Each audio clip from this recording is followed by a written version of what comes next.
The scene starts at the gateway to heaven, where a guard stands dutifully. Suddenly, he witnesses a statue shatter into pieces and a powerful explosion follows. The guard is bewildered, wondering what caused this chaos and whether a human could be responsible. Just then, a boy rushes towards him with incredible speed, angering the guard, who demands to know how the boy dared to enter heaven. Before the guard can strike, the boy swiftly dodges the attack. Fueled by anger, he demands to face their general in battle. More guards arrive, informing him that only the deceased are allowed in heaven. Ignoring their warnings, the boy continues his onslaught, defeating them one by one. Amidst a flurry of attacks, the boy disappears momentarily, only to reappear in the air above them, delivering a powerful kick to one of the guards. With determination, he defeats even more. As he approaches the stairs, he is met with a formidable army of guards. A giant among them boasts that he alone is enough to handle the human boy. But as the giant tries to squash the boy with his leg, the boy dodges swiftly, grabbing onto the giant's leg and causing him to tumble onto his comrades, defeating them all. Another guard flies in, boasting that the boy won't be able to reach him.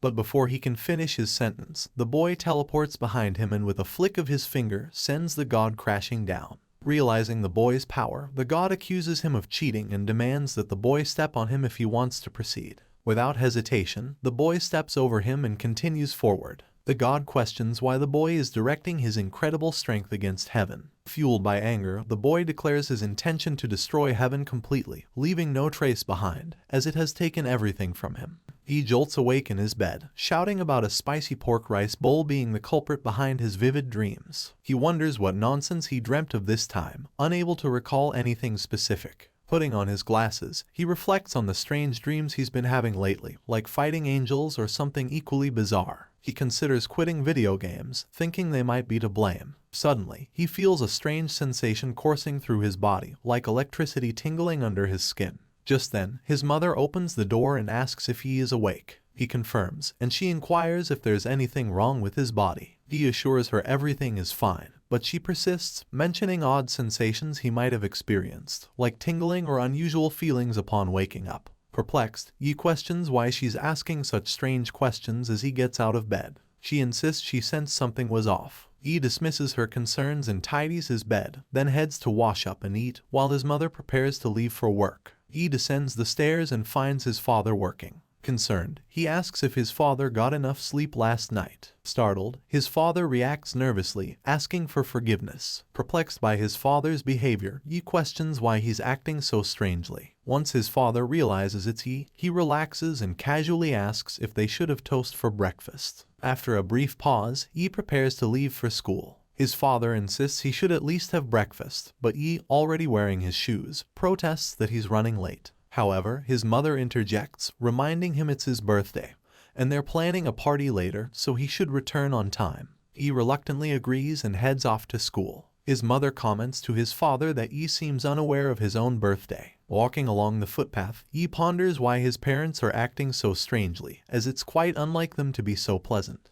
He suspects they might be trying to gently push him to focus more on his studies, especially since he's in his third year of high school. He resolves to pull himself together and decides that from that day forward, he needs to quit playing games and start studying diligently. For math, he realizes he needs to break down permutations and combinations, and during breaks, he commits to listening to English at 1.25 speed repeatedly. Glancing at his watch, he realizes it's already time to go. He starts running, knowing that if he keeps stumbling, he'll be late, so he opts to take a shortcut through the alley to get there faster. But as he runs, he notices his body feels unusually light. Suddenly, a boy shouts something about wanting to make out, prompting another to tell him to be quiet. The first boy demands to know what the problem is, shouting about the laws of nature. The second boy advises him not to yell so loudly in public. Undeterred, the first boy challenges them, saying if they're real men, they should eat hot rice soup every morning, drink coffee once, and vigorously shout about the laws of nature. The second boy warns that if he keeps acting like that,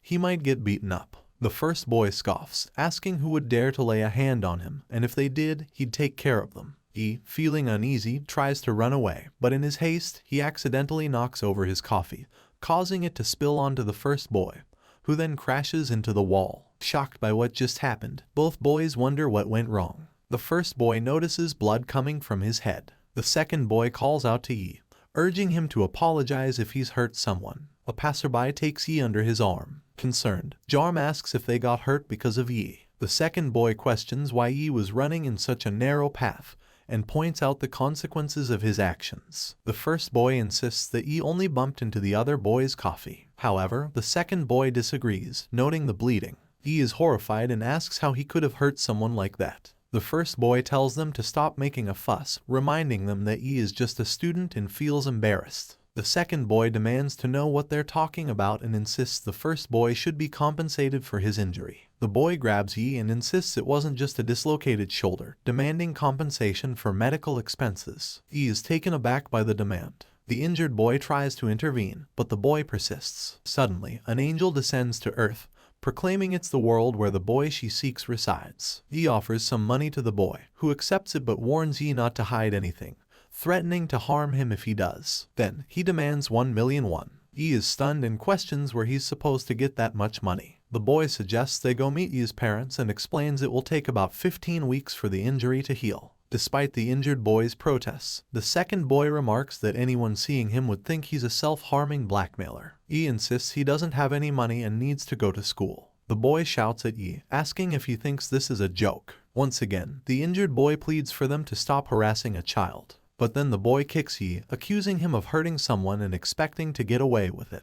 Yi feels intense pain as the blow lands, his body feeling as solid as a rock. As he falls, he inadvertently makes contact with the angel. She grabs his hand, declaring that she's found him. The other boy scoffs at the sight of the angel, jokingly asking if she's cosplaying as an angel and trying not to laugh. Ignoring his jest, the angel reveals she's Yi's guardian angel and expresses her disdain for them touching Yi.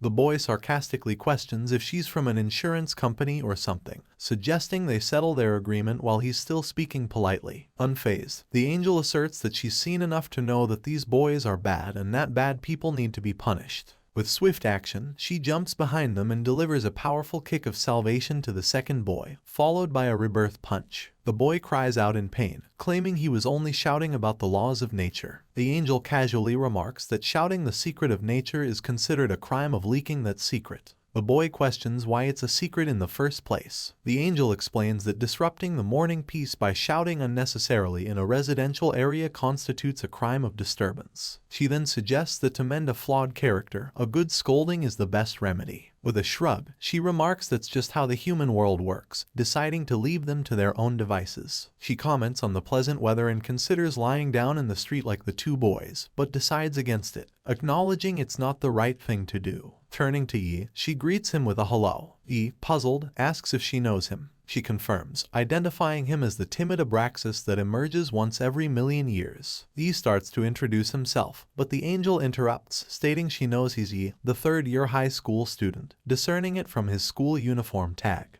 The other indicators remained at a human-level tier, with skills at an average stage and no visible signs of any extraordinary abilities yet. He asks if they've met before and if they've teamed up in the past, inquiring about her username and whether she knows his IP address. She marvels at his curiosity and explains that she's there to support him. As he can see, she's an angel, complete with wings. He apologizes and admits he stopped gaming that day, suggesting she should also explore other hobbies besides gaming. He warns her that if she goes outside in the morning dressed like that, many people might think she has 8th grade syndrome. He points out the difference between gaming life and reality, questioning how she can apply game skills in real life. She ponders whether Valhalla Canyon, the site of the poker struggle between heaven and hell, rings a bell for him, expressing her expectation that he would know about it. He thanked her for her help and apologized, explaining that he was running late for school, and his attitude score might get deducted.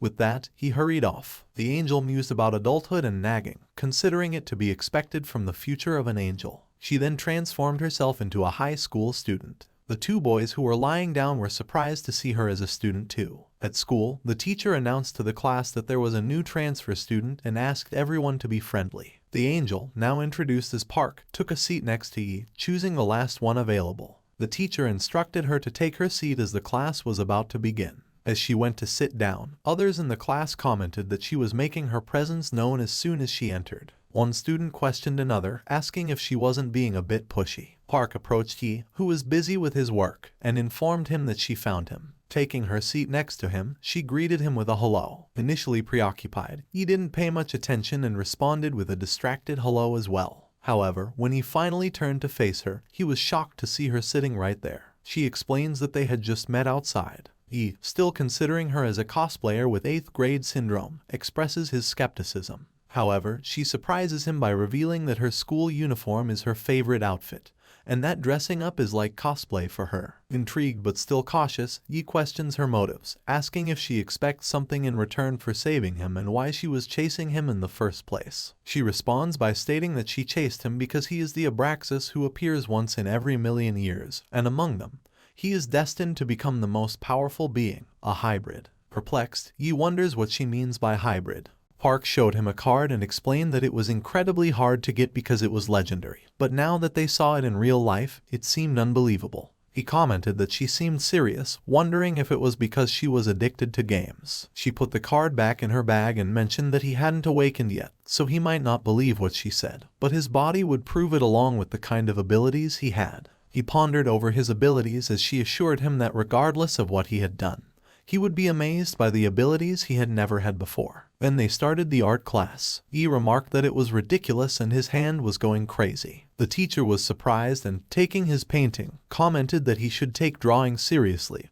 and remember not to draw manga in art class. Yi apologized for that. The scene shifted to soccer practice, where Yi kicked the ball like a basketball. Even he was shocked by that. The teacher scolded him, asking who was playing basketball with a soccer ball. He apologized again. After lunch, all the students were dozing off, but Yi was wide awake, wondering why his focus was sharper than usual. The teacher asked him why he was working so hard. Then he took Yi's notebook and questioned why he was studying English in a Korean history class. Yi explained that he felt like something in him had changed compared to before, but despite that change, he still felt like something was missing. Park commented that it was because he hadn't unlocked his powers yet. She then handed him back his test paper, revealing that all of his answers were wrong. Park explained that even though he was a hybrid, he still needed to actively learn and develop his knowledge. When his hybrid powers were fully unleashed, he could surpass all obstacles and become an Abraxas suddenly. As they walked up the stairs, Yi asked about Abraxas. She explained that it was a being that transcended the realm of humans and became a god, and since Yi was a hybrid, even Abraxas could be surpassed. She assured him that he would definitely become such a being, which was why she was committed to protecting him and helping him awaken. Just as Yi was passing by, a boy threw something at him, but Yi dodged it smoothly, leaving the boy shocked. When the boy approached Park, she questioned who he was. Confused, the boy asked what she said. Yi explained to Park that since she claimed to be an angel, was it appropriate for her to speak like that? He thought it was just nonsense. The boy, determined to provoke, asked what she said and who she thought she was. Park simply silenced him and stated how dare he challenge the Abraxas. She then asked Yi to teach the boy a lesson. Yi hesitated, mentioning that the boy was the top student in their class. Park dismissed it, emphasizing that what mattered was how well they could control their strength, as one wrong hit could kill him. She advised Yi to think of it like catching a fly when dealing with him. The boy was bewildered by their conversation. Park questioned what the best way was to educate kids who didn't respect their classmates and concluded that sometimes it required teaching them a harsh lesson so they could learn some respect. The boy grew frustrated, wondering if they were joking with him. He reassured him that it was impossible. Park urged him to believe in himself and extend his hand because he could do it. However, the boy attempted to attack Yi, but Yi dodged and, in an attempt to stop him, accidentally touched him, causing the boy to stumble back and hit the wall. Enraged, the boy demanded to know how Yi dared to hit him. Another boy approached, asking who had done that to him. Ignoring the question, the boy accused Yi of hitting him first. Then, the newcomer, T, questioned Jun about why he was there. Jun explained that T had come into his class through the wall. Yi wondered where T had gone. Park went to check on T, while Jun asked her if she was the one who had harmed T. She responded that if Jun was T's friend, he shouldn't just stand by when T was hurt. She then healed T, who grew angry again and attempted to hit Yi once more, only to fall back and hit the wall again. Yi wondered if T was dead. Park denied that T was dead and assured everyone that he was still breathing. She healed him again, asking if he was coming to his senses. T, still angry, declared that he wouldn't let Yi off the hook. Park asked if T needed to be beaten up more. This time, Yi, angered by T's relentless aggression, punched him back. Park was surprised and rushed to lift T and use healing magic on him once more. She questioned if he had come to his senses. Jun approached T as well. T joked that he felt like he would become a Super Saiyan. Park called Yi over and asked if he was awake. Yi wondered why his body was tingling. Park noticed that his eyes were turning green and speculated if the waves of evil were taking root in him first. Jun questioned Park about who she was and why she had done that to T, wondering if she was going crazy. Park cast a spell of good and beautiful thoughts on Jun and T. Jun explained that they were borrowing the earth for a while for their descendants and urged them to keep it clean. He then asked T if he thought trash could feel pain, so why couldn't he pick it up gently? Park then used the restoration skill on them all to repair the damage. He returned to normal and wondered what had happened and why the wall was broken. Park explained that E's powers had awakened so quickly. She grabbed him and urged him to listen carefully, warning that before long, forces from hell would come looking for him because he had unleashed the wave of evil, which they must have noticed due to the hybrid's awakening. Meanwhile, on the other side, a boy expressed surprise that the wave of evil had shown up so quickly and wondered who was emitting it, noting that the person wasn't far away. The two boys whom Yi and Park had beaten on the street were walking with a lady. The lady explained that she was trying to live as kindly as possible and was only charging a 25% interest rate on private loans, yet someone still dared to attack her boys. One of the boys urged her to stop, embarrassed that she was coming to the school just to pick a fight with a high school student. The lady complained that her two boys got beaten up and didn't even receive a penny in compensation. She felt it was so embarrassing. Then they arrived in front of the school gate and asked if the boy was a third-year student, to which they agreed. Just then, the lady noticed a man behind them who was approaching. The man had red eyes, and he said that he thought he had come to the correct place. One of the boys commented that the man seemed like a demon and he saw lots of horns on his head. The second one said that the man was dressing all fancy. The man asked if they were students at Yonok High School. They asked who he was. The man told them that he was known as a demon to them. The lady laughed and said that the man was also a demon. She then introduced herself as a demon, the king of private loans in the region known as the Little Demon, Ashi. One boy said that although Ashi was small, he had a sturdy body, hence the name Little Demon. The second one mentioned that his older brother used to practice judo in the past. The man asked Ashi if she was a loan shark. She was shocked to hear that and said that no matter how much she had lived her life, avoiding interest, it was still like that. And did the boy think no one would get upset when they heard that at the first meeting? The man said that she was a demon lurking in the human world. She shouted and said that she was the little demon. She told the boys that the man was getting on her nerves and she would have to use a different approach. One boy told her not to say that she was going to transform into that appearance. The second one said that even they couldn't handle that appearance. Ashi said she would show the man what a demon was and they would be so scared that their whole bodies would be drenched in sweat. The man asked if she was trying to transform and said it sounded fun, asking what they would transform into. She then asked if he was going to hit her. She shone so brightly that the boys couldn't see her. Ashi thought that her face made anyone want to punch her out of frustration.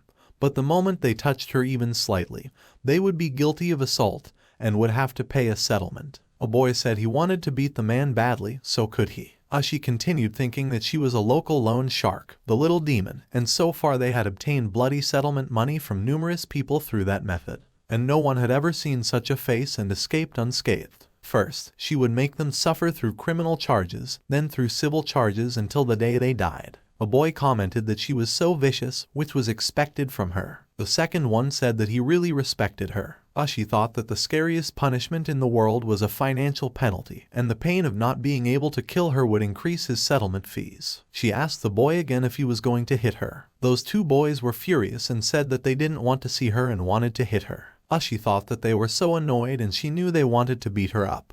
And didn't he really want to hit her? The scene shifted to Yi, who was running after school. Park was chasing him and told him to let's go together. He told her not to come closer and that he was scared of her. She asked why he was acting like that and why he was avoiding her. He said that until the last day, he was just a normal boy studying in high school, his favorite food being spicy pork rice bowl. But suddenly, a strange game addict appeared, and everything started getting weird, completely destroying his peaceful life. She told him that she was his guardian angel. He said that was why his life was getting weird. He questioned whether it made any sense for an angel to be in an ordinary school, and what the hybrid or awakening things were. He admitted he was unfamiliar with those, which made him scared. She agreed, saying sudden changes were always hard to handle. That's why she came to explain to him, and since fate was unavoidable, she would share the hardship with him. But Yi was still hesitant, so she told him that they were friends, and others said that humans become friends if they were studying in the same class. She then gently squeezed his shoulder and told him that it was his birthday, so could she come and celebrate with him.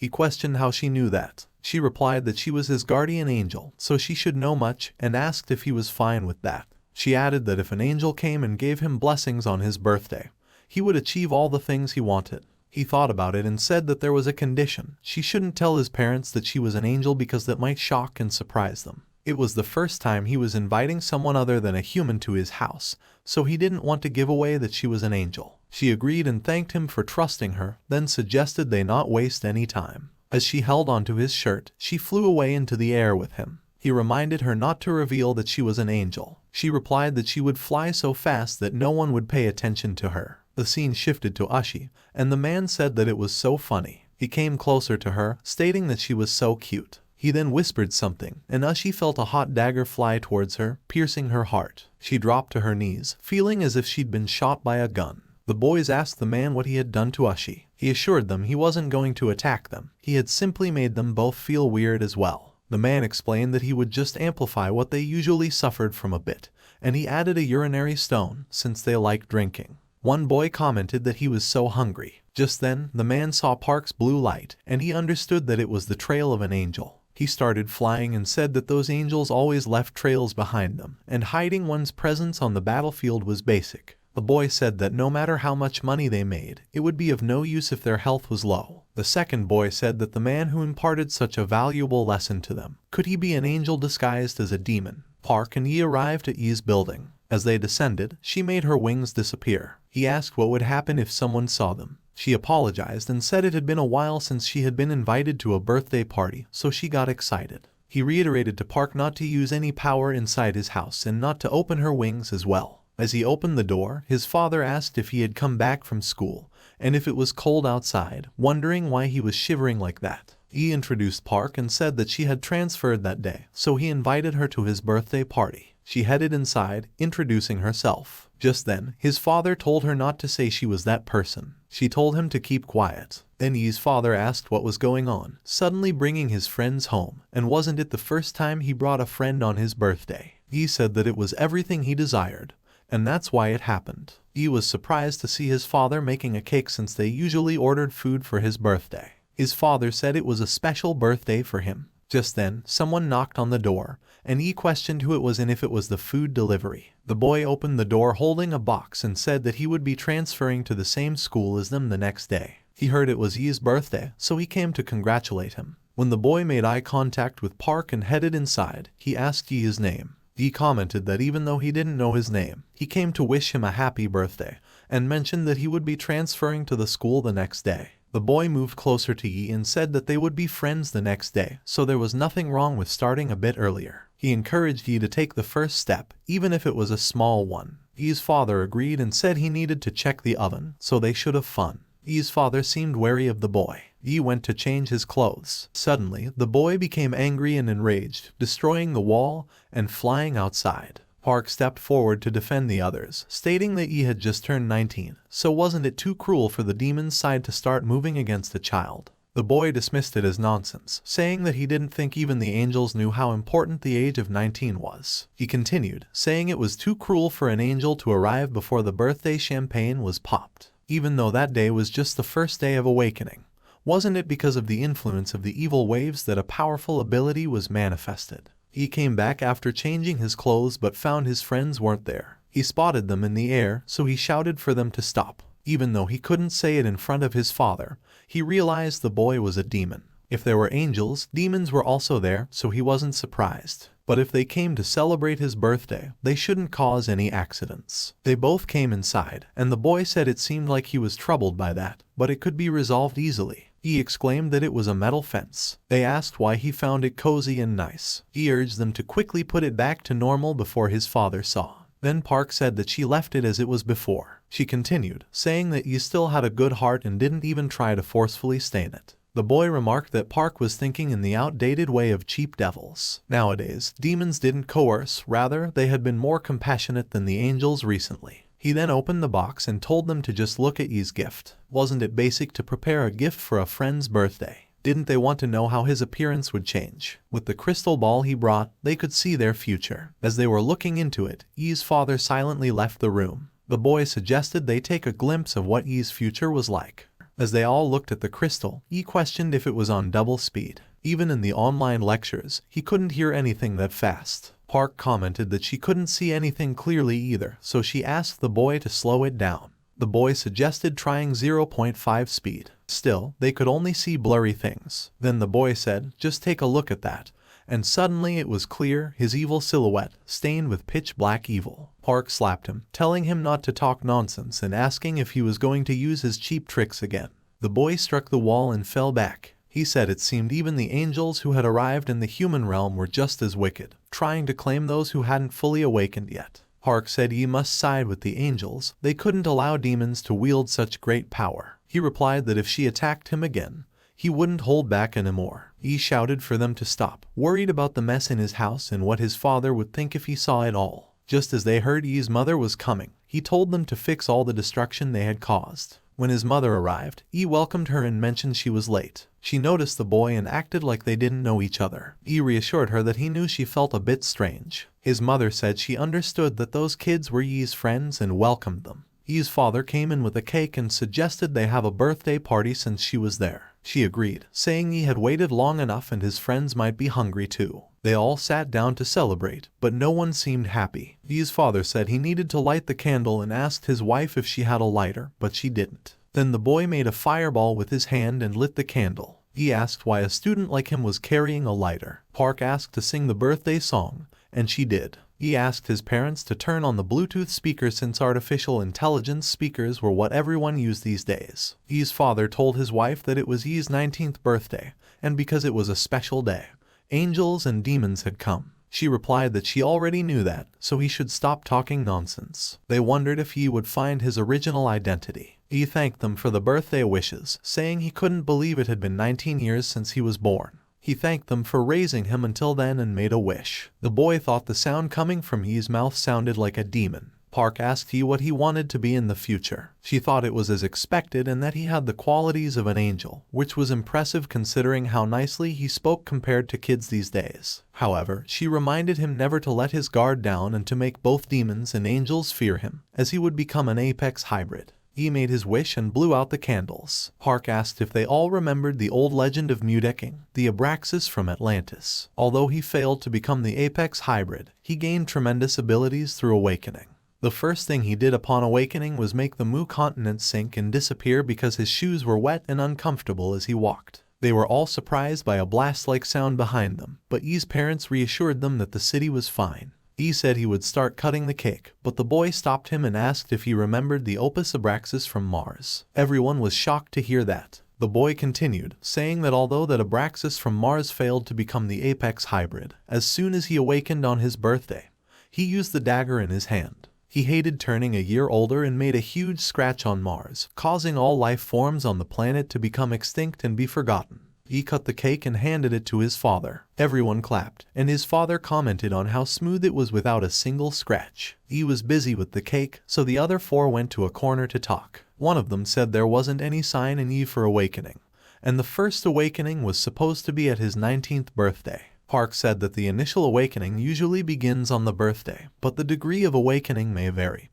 and Yi had already felt the initial awakening of his power at school. They decided to ask him about his wish, reasoning that if they knew it earlier, they might understand him better whether he wished for conquering the earth or destroying the ecosystem. He insisted he wouldn't do that. He would want things like world peace or the eradication of evil. Yi's parents then asked him what he wished for. Yi wondered if he said that and fully realized what he wanted to do in the future, what he had suppressed and endured so far. The boy said that the liberation gauge had exceeded by 15%, urging him to awaken all his abilities to full power. Another part within him whispered to go down a path they had never been on before, and just like that, it exceeded by 20% in an instant. He declared that the weakness he had shown the previous day was over, and from that moment on, he would study hard to enter Seoul University and get a job at Naver. Slamming the table, he caused a small earthquake-like tremor. Yi's father and Park were happy, with Park commenting that it was such a correct awakening. In anger, the boy gave Yi a birthday smash, rubbing his face in the cake. Park asked Yi what he was doing and warned him about getting hurt, but the boy laughed, saying it was his friend's awakened birthday, so he should congratulate Yi for it. Yi's father mentioned it was the first cake he had ever made, but it got smashed. Yi headed inside the bathroom, saying that the cake was all over his face and clothes, and he needed to clean up first. The boy sat there, considering the relatively slow pace of progress. He questioned whether it was justified to classify Yi as an apex hybrid when his awakening power had only reached 20% on his birthday, and he wasn't even at the level where he could dodge the boy's attacks. He wondered what else was needed to achieve the initial awakening, mentioning that a sign and a symbol usually appear on the body. He hadn't manifested the demonic symbol, the black wings, yet. Park asked him what he was talking about, and Yi mentioned he would manifest the white wings. The boy came closer to Park, suggesting they make a bet on whether Yi would get the white wings or the black wings. Park agreed, saying Yi had already made a good wish, and that was proof enough that his power would gradually unfold within the waves of goodness. The boy asked what the wave of evil he felt was, mentioning that an apex hybrid initially had 2 wings, and it was entirely up to Yi's choice which wings he would use for his first awakening. He was sure that Yi's initial awakening as an apex hybrid required the power of both waves of good and waves of evil. Park disagreed, saying it wasn't like that, and Yi would awaken with the absolute wave of good. They both vowed to prove it soon and hoped others would continue to observe Yi in the future. Park encouraged Yi for heading in the right direction, while the boy encouraged him towards the evil direction. Yi's mother chimed in, saying they only needed to take care of Yi until he turned 19. Yi's father suggested they could return on that day, but Park and the boy said it was overtime, leaving Yi's parents looking sad to hear that. Yi, washing his face, felt like something was sprouting on his back when he arrived home. The next day, Yi was all set for school and he had this gut feeling that something was off, even though no one mentioned it. He stumbled upon a bag stuffed with cash and couldn't help but wonder who left it there. Just then, he spotted a girl frantically searching for something. It turned out to be her tuition fee, and losing it would mean big trouble for her. Yi couldn't ignore someone in need, so he mustered the courage to approach her. Handing over the bag, she lit up with relief and gratitude. He brushed it off, saying it was no big deal. She called him an angel, which made him ponder if he really was one. However, when she checked the money and noticed 50,000 was missing, she questioned him. But before he could explain, he dashed away, fearing she might think he took his reward up front. As he made it to the school gate, he noticed a group of girls waiting there because the game was already over. He reassured Tant that everything was cool, and hey, they both had their reasons for being late. They just needed to explain it well to the teacher, and they'd understand. They decided to try that angle, saying they were delayed because of an accident on the way from home. They promised not to be late again. While heading to school, he spotted 2 students munching on something at a shop. Without missing a beat, he darted through a gap in the wall and made his way inside the school. The teacher was giving those girls a hard time, saying once they were late, they were always late. He was determined not to let anything mess up his day. Suddenly, the teacher noticed he and asked what he was doing there. He quickly pointed out that Jun was outside eating in front of the school. The teacher was surprised that Jun was late again and let out a frustrated shout, warning him about a deduction in his attitude score. As he walked into the school, he couldn't help but wonder if he was more of a troublemaker than he thought. As the class settled in, the teacher announced the arrival of another transfer student, emphasizing that he came from abroad and might not be familiar with Korean culture, so they should all be understanding.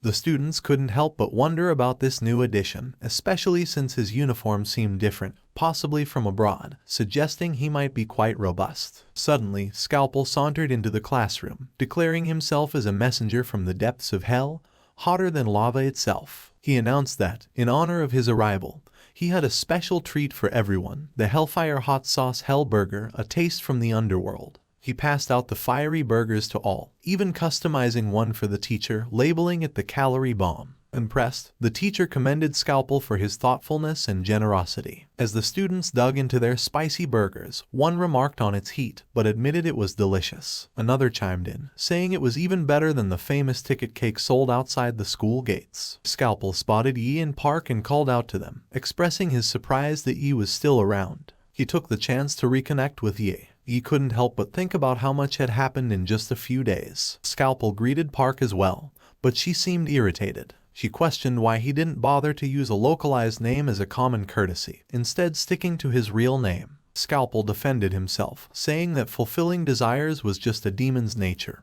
and pointed out that nobody seemed to have any complaints because it satisfied their desires. Park reassured Yi, telling him not to worry and promising to stand by his side until he fully awakened as an apex hybrid. Scalpel chimed in, saying Yi could ask for anything he wanted, and he'd make it happen until Yi reached his full potential. Yi realized they wanted him to awaken his abilities. However, Park cautioned against getting too involved with a cunning, manipulative demon like Scalpel. Scalpel countered, asking if that wasn't more sincere than pretending to be nice and offering empty promises. He couldn't help but wonder if he had any other choice but to accept this fate. He reminisced about college days when Park would accompany him, commenting on the beautiful weather and secretly wishing for a way to skip class, even if it meant the building got destroyed. They both agreed, knowing deep down they could do without that lecture. Once, during an interview at Naver with a group of others, they were asked about their specialties. One guy boasted about his skills in global marketing and languages. Then it was Yi's turn. He joked that he could turn the room into a sea of fire with his fiery enthusiasm.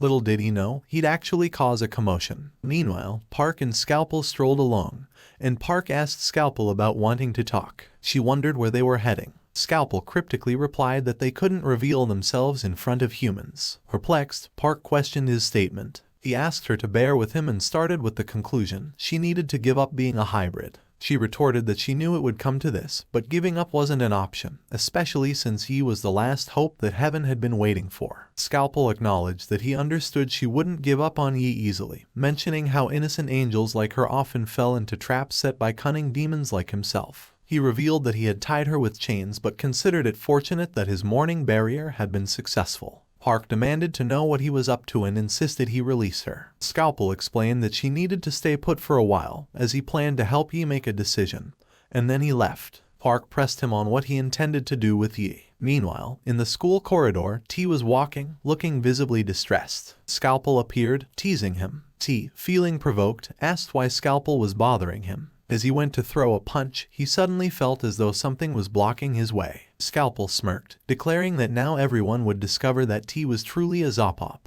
T snapped back, warning him not to be ridiculous and threatening dire consequences if he repeated it. Just then, they heard Jun's voice from outside the classroom, chatting about eating sushi. T's anger redirected towards Jun as he grabbed his collar, demanding to know why he said what he did. Jun simply replied that he was craving sashimi sushi. Inside the class, two girls admired the beautiful tree in the garden, calling it a spira tree. T's anger flared at their comment, and he lashed out at them. Scalpel chuckled, teasing T that even the girls were beginning to recognize him as a Zopop. T retorted, insisting that wouldn't happen because he was popular with the ladies. To prove his point, a girl approached T, asking if he liked flowers, and presented him with a bunch. T turned to Scalpel triumphantly, indicating the girl's gesture as proof of his popularity. The girl explained that the flowers were sonnenaturm, and she genuinely wanted to give them to him. T collapsed to the floor, overwhelmed with frustration and embarrassment. Despite his anger, he knew another attack wouldn't solve anything.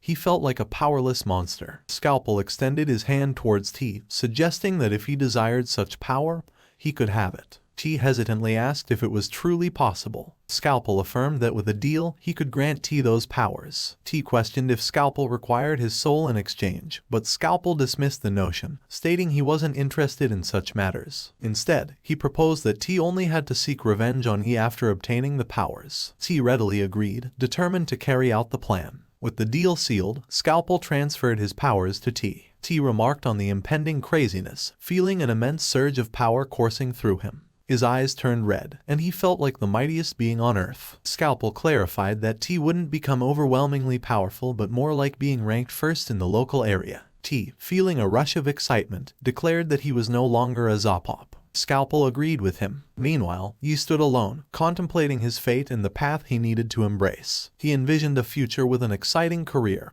and a captivating appearance that would ignite his passion. With determination, he removed his shirt, revealing faint traces of green wings. Doubt crept in as he questioned if this was truly helpful or the right path for him. He decided it wasn't and opted for a different direction. He grabbed a hair removal tool and began erasing the remnants of his wings, confident that victory awaited him beyond the criticism and hardships. He resolved to face the world on his own terms, prioritizing his ordinary life over any superpowers. Rejecting his fate, he sealed away his power and donned his shirt once more, emphasizing that his academic scores were more important than any useless abilities. With a newfound determination, he headed towards the classroom door, ready to face whatever challenges lay ahead. And here the chapter ends. Please like the video and subscribe the channel. Also comment which part you do like most.